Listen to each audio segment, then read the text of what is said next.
Good morning students, you are welcome in this video and this video is for class 9th, 10th and 11th, okay, and important for to all classes also. And today we will discuss about adverb clause of place and adverb clause of comparison. After all that I will teach you that adverb clause of comparison and adverb clause of reason or cause. तो इन चीज़ों के बारे में adverb close के types के बारे में हम जो है आपको टीच कराएंगे, पढ़ाएंगे। और अब तक हमने एडवर्ब क्लोज में आपको एडवर्ब क्लोज ऑफ कंडीशन के बारे में बता दिया है, एडवर्ब क्लोज ऑफ प्लेस के बारे में बता दिया है। ज़्यादा चांसेस उन्हीं से आने की हैं और फिर भी आपको मालूम होना चाहिए। फिर भी जैसे मान लो अगर बाय द वे आपसे क्वेश्चन पूछ भी ले, ठीक है, बाकी जो एडवर्ब क्लोज के जो टाइप हैं, जैसे अब मैं प्लेस की बात करने वाला हूँ, ठीक है, जैसे मैं प्लेस की बात करने वाला हूँ तो हो सकता है प्लेस के बारे में आपसे पूछ ले, ठीक है, और हो सकता है कि कंपैरिजन के बारे में भी आपसे पूछ ले, ठीक है। तो यहाँ से भी क्वेश्चन आ सकते हैं, लेकिन इनके बारे में जब पता होगा तो ही तो कर पाएंगे। तो यहाँ पर आपको कुछ नहीं ज़्यादा वो नहीं करना, आपको ज़्यादा स्ट्रेस नहीं लेना, आपको सिर्फ ध्यान रखना है। हम बात कर रहे हैं एडवर्ब क्लोज ऑफ प्लेस की, और एडवर्ब क्लोज ऑफ प्लेस में हम बात करेंगे दो कंजंक्शंस की, एक तो वेयर की बात करेंगे और एक बात करेंगे वेयर एवर की। एक तो वेयर की बात करेंगे और एक बात करेंगे वेयर एवर की। आप ध्यान रखना वेयर एवर के सेंस में, यानी कि अगर वेयर एवर आपको ऑप्शन में नहीं मिले तो आपको कई बार क्या मिलेगा, एवरीवेयर, ठीक है, ध्यान रखना एवरीवेयर मिलेगा। एवरीवेयर और वेयर एवर एक ही चीज़ है, दोनों अलग अलग नहीं है, तो ध्यान रखना। और यहाँ पे मीनिंग भी देख सकते हैं कि वेयर का अगर मीनिंग देखा जाए तो वेयर का मतलब होता है जहाँ।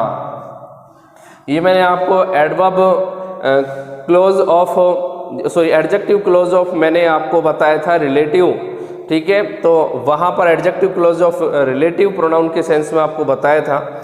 यहाँ पर वेयर का जो मीनिंग है वो है जहाँ। वेयर एवर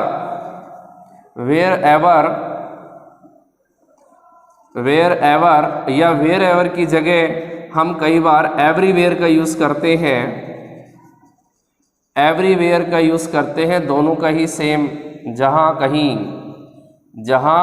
कहीं। हिंदी मीडियम के स्टूडेंट विशेष रूप से देख सकते हैं, क्योंकि हो सकता है कई बार हिंदी से उनको आइडिया मिल जाता है करने का, तो इस बारे में आप ध्यान रखें। वैसे तो इंग्लिश को इंग्लिश के तरीके से ही लर्न करना चाहिए, लेकिन फिर भी एज यू नो दैट हमारी मदर टंग जो है वो हिंदी रही है, तो हो सकता है कि कुछ स्टूडेंट्स जो रूरल एरियाज से आते हैं उनके लिए बड़ा टिपिकल होता है इस बात को जानना कि इसका मीनिंग क्या होगा। इसकी मीनिंग के बेस पर ही हम जो है इस क्वेश्चन को इजीली कर पाएंगे, तो ऐसा होता है, ठीक है। तो इसमें आपको हो सकता है कि हिंदी वर्ड्स जो है आपकी मदद कर सके। तो यहाँ पर वेयर का मीनिंग जो है जहाँ, और वेयर एवर या एवरीवेयर इसका मतलब जहाँ कहीं जो है, इसका मीनिंग आप याद कर सकते हो। एग्जाम्पल हम यहाँ देख सकते हैं, जैसे मैंने यहाँ पे लिखा wherever you go you will find Coca Cola, कि जहाँ कहीं तुम जाओगे तुम्हें कोका कोला मिलेगा। अब कोका कोला जब कभी जाने से नहीं, जहाँ कहीं तुम जाओगे, इट मीन्स जब कभी, टाइम को नहीं, ये बल्कि किसको रिप्रेजेंट कर रहा है, प्लेस को रिप्रेजेंट कर रहा है। और प्लेस को रिप्रेजेंट के लिए ध्यान रखना, इसका मतलब जहाँ तुम जाते हो, तो इसका मतलब जहाँ कहीं, इसका मतलब फिक्स नहीं है। वेयर तो क्या है, प्लेस को फिक्स करता है, ठीक है, प्लेस को क्या कर देता है, फिक्स। और वेयर एवर यानी कि जहाँ कहीं अनफिक्स होता है, ये प्लेस को अनफिक्स कर देता है, यानी कि ये हर जगह की बात कर रहा है, किसी फिक्स सर्टेन प्लेस को लेकर बात नहीं कर रहा, ये उस सर्टेन प्लेस के अलावा दूसरी जो जगह है उनके बारे में भी बात कर रहा है। तो ध्यान रखें, यहाँ देख सकते हैं where there is a will there is a way, जहाँ वहाँ, यानी कि हम कह सकते हैं जहाँ हम अपनी ताकत रखते हैं वहाँ पर हमें हर चीज़ का रास्ता मिल जाता है, ठीक है। Wherever I go I always see the McDonald's, जहाँ कहीं मैं जाता हूँ मुझे हमेशा क्या देखने को मिलता है। ये थोड़ी है कि मैकडोनाल्ड्स किसी एक फिक्स प्लेस की बात कर रहा है, कहीं भी जाओ मैकडोनाल्ड्स की जो फ्रेंचाइजी है वो आपको लगभग ऑलमोस्ट मिल जाती है, ठीक है। I am not sure where she lives, अब इसका मतलब वेयर का यूज़ क्यों किया, क्योंकि जहाँ वो कहीं रहेगी वो प्लेस तो एक ही रहेगा ना, सेम रहेगा, यानी कि वो प्लेस सर्टेन हो चुका है, यानी कि रहने की जगह फिक्स हो चुकी है। ये थोड़ी 10-20 घर है, उधर भी उधर भी इधर भी, इसका मतलब फिक्स है, इसका मतलब वेयर का यूज हुआ ना, फिक्स कर दिया। We met kind people everywhere we went, यानी कि हमें जो है वी मेट काइंड पीपल, हम दयालु लोगों से मिलते हैं जहाँ कहीं हम जाते हैं। इसका मतलब दयालु लोग किसी एक जगह पर थोड़ी मिलेंगे, इसका मतलब वो आप जहाँ कहीं भी जाओगे वहाँ पर आपको लोग मिल जाएंगे, इसका मतलब वेयर एवर का यूज़ किया। तो ये ध्यान रखना, वेयर का जो यूज़ करना है आपको, वहाँ पर आपका प्लेस फिक्स होता है कि एक ही जगह की बात कर रहा है। और वेयर एवर या एवरीवेयर का जब यूज़ करना हो तो जहाँ कहीं ये अनफिक्स के लिए होता है, यानी कि प्लेस फिक्स नहीं होता। आप इसको भी नोट कर लेना तो आपको पता लग जाएगा, ठीक है। चलो हम नेक्स्ट बात करते हैं एडवर्ब क्लॉज ऑफ कंपैरिजन की। एडवर्ब क्लॉज ऑफ कंपैरिजन में क्या कहा गया है, तो यहाँ देख सकते हैं एडवर्ब क्लॉज ऑफ कंपैरिजन को हमने दो भागों में बांटा है। एक तो एडवर्ब क्लॉज ऑफ कंपैरिजन को डिग्री के सेंस में लिया है, और एक एडवर्ब क्लॉज ऑफ कंपैरिजन को मैनर के सेंस में लिया है।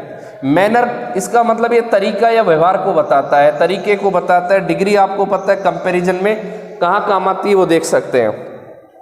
यहाँ पर कंपैरिजन के लिए देन और एज का यूज करना है। देन का मतलब बता देता हूँ, की अपेक्षा या की अपेक्षा, है ना, या की तुलना में, की तुलना में, इसका मीनिंग ये निकलेगा देन का। यहाँ पर इसको फिक्स कर लेना, ठीक है।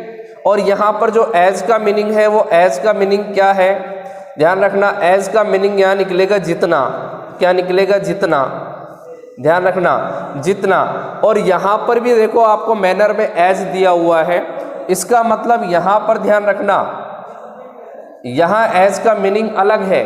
यहाँ पर एज जो है कंपैरिजन का काम कर रहा है, यहाँ पर जब कंपैरिजन करेगा तो इसका मीनिंग जितना निकलेगा। और यहाँ एज का जब आप करोगे तो यहाँ इसका मीनिंग दूसरा है, ठीक है, ध्यान रखना।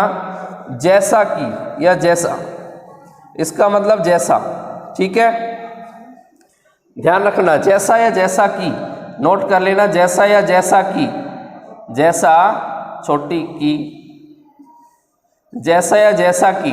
तो आप यहाँ देख सकते हैं इजीली, आपको जो है मैंने इजीली मोड में हिंदी के वे में भी आपको बता दिया है, क्योंकि हमसे जो है इंग्लिश मीडियम और हिंदी मीडियम दोनों टाइप के स्टूडेंट्स जो हैं, दोनों मीडियम के स्टूडेंट्स जो है जुड़े हुए हैं। इसलिए यहाँ पर इंग्लिश और हिंदी दोनों को बताना हमारे लिए प्रॉपर होगा, क्योंकि अगर हम स्पेशली इंग्लिश टू इंग्लिश आपको डेफिनेशन या उनके मीनिंग के बारे में बताएंगे तो हो सकता है कि जो रूरल एरिया से जो स्टूडेंट है वो इसको कवर ना कर पाएँ। तो इस बात का आप विशेष ध्यान रखें, ठीक है। तो यहाँ पर देख सकते हैं कि he is not stupid as is lazy. यहाँ पर देखो एज का यूज कंपैरिजन में हुआ है कि वह जो है इतना स्टूपिड नहीं है जितना कि वह आलसी है, ठीक है। यानी कि एक ही व्यक्ति का कंपैरिजन कर दिया एज से। She earns more than her brother, यहाँ देखा मोर के बाद ज़्यादातर देन का यूज होता है। किसके बाद, मोर के बाद ज़्यादातर देन का यूज होता है, ध्यान रखना। अगर मोर आ जाए तो ध्यान रखना देन आएगा, एज नहीं। मोर आ जाए तो नोट कर लेना, मोर के बाद क्या आएगा, देन आएगा, एज नहीं आएगा। Nobody loves you more than, देखो यहाँ मोर आया, कंपैरिजन हो रहा है, देन आया। आप ध्यान रखना, मोर आने पर वहां पे देन लगा देना, क्या लगा देना, देन, MORE आने पर वहां पे देन का यूज कर देना, जैसा कि यहाँ पे किया गया है। आपके लिए इजी रहेगा समझना भी, ठीक है, ये बात ध्यान रखिए। नेक्स्ट हम देख सकते हैं एडवर्ब क्लॉज ऑफ कंपैरिजन और मैनर में एज का यूज। देखो you may do as you please, ठीक है, तुम जो, यानी कि तुम वो कर सकते हो जो तुम चाहते हो, जैसा कि तुम चाहते हो, ठीक है ना, जैसा तुम्हें पसंद है। It ended as I expected, ठीक है, जैसे आप यहाँ पर भी जैसा। एज यू, जैसे कि तुमने, as you have made you bed, जैसा कि तुमने अपने बिस्तर को सजाया है। You must lie on it, तो अतः तुम्हें इस तरीके से सो जाना चाहिए, निश्चित रूप से, यानी कि बहुत अच्छा। जो भी कहने का मतलब वो हो गया कि यहाँ पर उसने जैसा बिस्तर लगाया है, निश्चित रूप से तुम्हें उस पर सोना चाहिए। यहाँ पर जैसा मतलब निकल रहा है एज का, तो जहाँ पर आपको जैसा कि या जैसा ऐसा मीनिंग आपको मिले तो वहाँ पे एज आप नोट कर देना। यहाँ पर एज का कंपैरिजन में, कंपैरिजन ऑफ डिग्री में एज का मीनिंग मैंने जितना बताया है, और यहाँ पर जो हमने बात की है मैनर के अंदर, यहाँ एज का मतलब जैसा या जैसा की। तो ये आप ध्यान रखें, इजीली आपको कंफर्ट फील होगा, यहाँ पे कोई प्रॉब्लम आपको क्रिएट नहीं होने वाली, ठीक है। तो यहाँ पर आप इसको नोट कर लीजिए, इसका स्क्रीनशॉट ले लीजिए।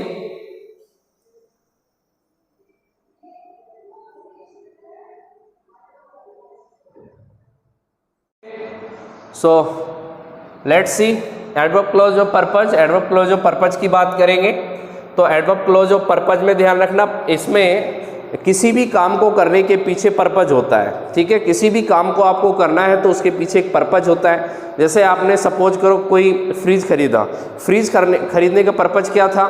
पानी को ठंडा रखना, वहाँ पे हम आइस क्या कर सकते हैं, फ्रीज कर सकते हैं। इसके अलावा हम वेजिटेबल्स को क्या रख सकते हैं, मेंटेन कर सकते हैं कि भाई 2-3 दिन तक वो चली जाए, सुरक्षित रहे, ठीक है। तो उन चीज़ों को प्रिजर्व कर सकते हैं। तो किसी न किसी काम को करने के पीछे एक पर्पज होता है। और यहाँ पर एक तो वर्क होगा, एक तो वो एक्शन होगा जिसमें वो काम कर रहा है, और एक दूसरा जो क्लोज होगा उसमें हमारे एक पर्पज का पता लगेगा।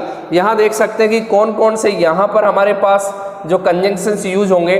तो यहाँ पे that, so that, in order that, lest, ये सारे के सारे सबऑर्डिनेट यहाँ पर यूज होने वाले हैं। यहाँ इसका दैट का मतलब की से है, सो दैट का मतलब ताकि, इन ऑर्डर दैट का मतलब भी ताकि से, और लेस्ट का मतलब ऐसा न हो कि।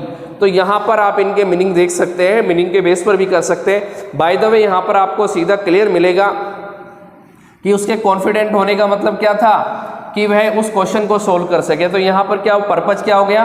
पर्पज था सोल्व करना, ठीक है। और यहाँ पर उसका कॉन्फिडेंट बनने का कारण क्या था? सोल्व करना। यहाँ पे ही purchase some authentic books so that he may perform very well. तो यहाँ पर उसके ऑथेंटिक बुक का परचेज करने का रीजन क्या था, पर्पज क्या था? तो यहाँ पर्पज था अच्छा परफॉर्मेंस करना।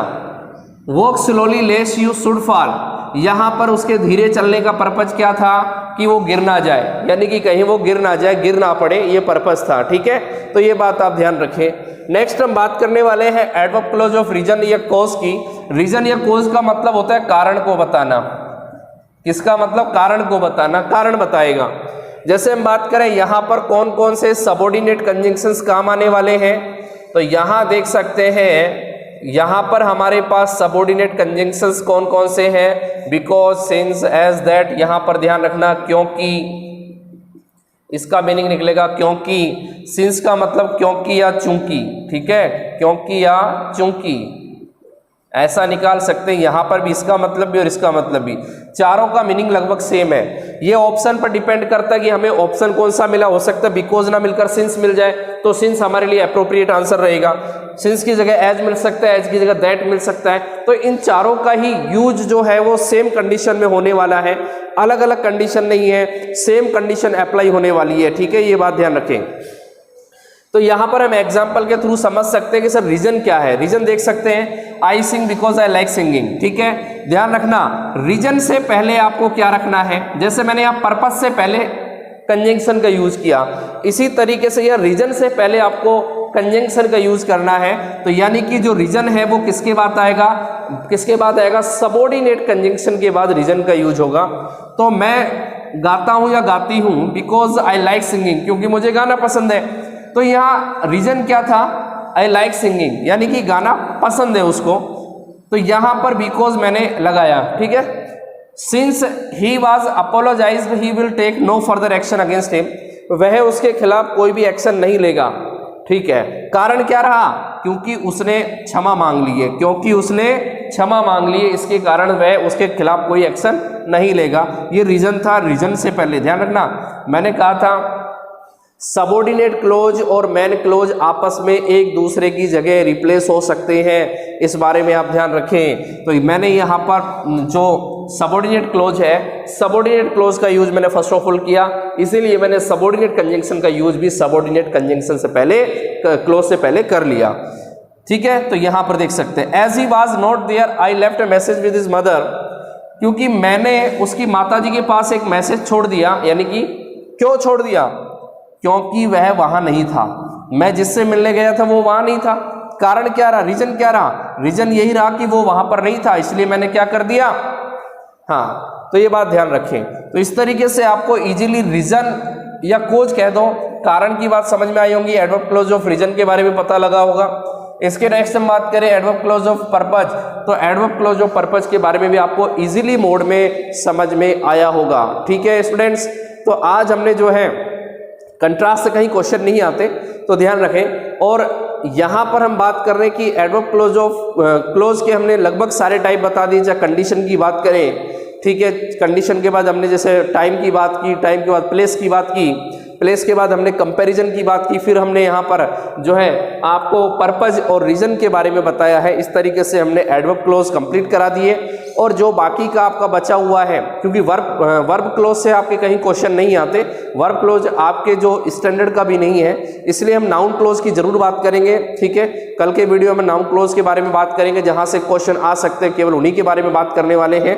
ठीक है, ये बात ध्यान रखें। और यहां तक कि हमने जो पढ़ाया है आपको एडजेक्टिव क्लोज और एडवर्ब क्लोज, ठीक है, तो एडजेक्टिव क्लोज और एडवर्ब क्लोज से ही क्वेश्चन आने की पॉसिबिलिटीज सबसे ज्यादा होती है और यहीं से ही हर साल क्वेश्चन पूछे जाते हैं। इसलिए अपने स्टडी मोड को आप रेगुलेट रखिए, चालू रखिए, आपको स्टॉप नहीं करना है। ठीक है, आपका लर्निंग जो है वो ध्यान रखें, लर्निंग का आपका जो व्यू है वो इस तरीके से होना चाहिए। ठीक है, डाउनफॉल नहीं आना चाहिए। ऐसा नहीं कि इस तरीके से गए, बहुत ज़्यादा पढ़े, फिर नीचे धीरे धीरे नीचे आते चले गए। आपको नीचे नहीं आना, आपको अपनी स्टडी को बनाए रखना है। इनसे रिलेटेड किसी भी टाइप के एग्जाम्पल में कोई कंजंक्शन यूज करने में प्रॉब्लम आ रही है, या कहीं भी आपको रिलेटिव क्लोज के बारे में प्रॉब्लम आ रही है, कहीं भी आपको मेन क्लोज या सबऑर्डिनेट क्लोज को समझने में परेशानी आ रही है, तो डेफिनेटली आप हमसे व्हाट्सएप ग्रुप पर चैट के थ्रू या फिर आप जो है हमारे वीडियो में जो कमेंट सेक्शन होता है उसमें आप अपने कमेंट डाल सकते हैं, किसी भी क्वेश्चन को लेकर, किसी भी आस्किंग व्यू को लेकर। ठीक है, ये बात ध्यान रखें। आप अपनी स्टडी को रेगुलर बनाए रखिए, बेहतर रखिए, हेल्दी रहिए। ठीक है, कोरोना को मात दीजिए, कोरोना को हराएंगे, ऑनलाइन क्लास चलाते रहेंगे। ठीक है, ऑफलाइन चालू भी हो गई तो भी ऑनलाइन हम चलाते रहेंगे, क्योंकि ये आपकी सुविधा के लिए होगा। ठीक है, ये बात ध्यान रखें, इससे आपको बेनिफिट मिलने वाला है, नुकसान नहीं होने वाला है। आप जो है अपने आप को ऑनलाइन मोड में पढ़ते समय अपने आप को ऑफलाइन मोड की फीलिंग जो है मिलती रहेगी। इसी तरीके से शायद हमारी वॉइस क्वालिटी में भी आपको धीरे धीरे सुधार होता हुआ मिल रहा होगा, कोई प्रॉब्लम नहीं आई होगी। वीडियो क्वालिटी के अंदर भी आपको बेहतर तरीके से समझ में आ रहा होगा। और साथ ही साथ जितनी भी प्रॉब्लम्स हैं आप उनको जो है बेझिझक किसी भी समय हमसे पूछ सकते हैं। ठीक है, ये आपके ऊपर डिपेंड करता है कि आप कितना पढ़ते हो, उससे हमें ये पता लगेगा कि आपका जो है लर्निंग का व्यू कितना है, या फिर आपका लर्निंग स्टैंडर्ड किस बेस पे चल रहा है। ठीक है, तो मिलते हैं नेक्स्ट वीडियो में नाउन क्लोज के साथ। Thank you, good bye.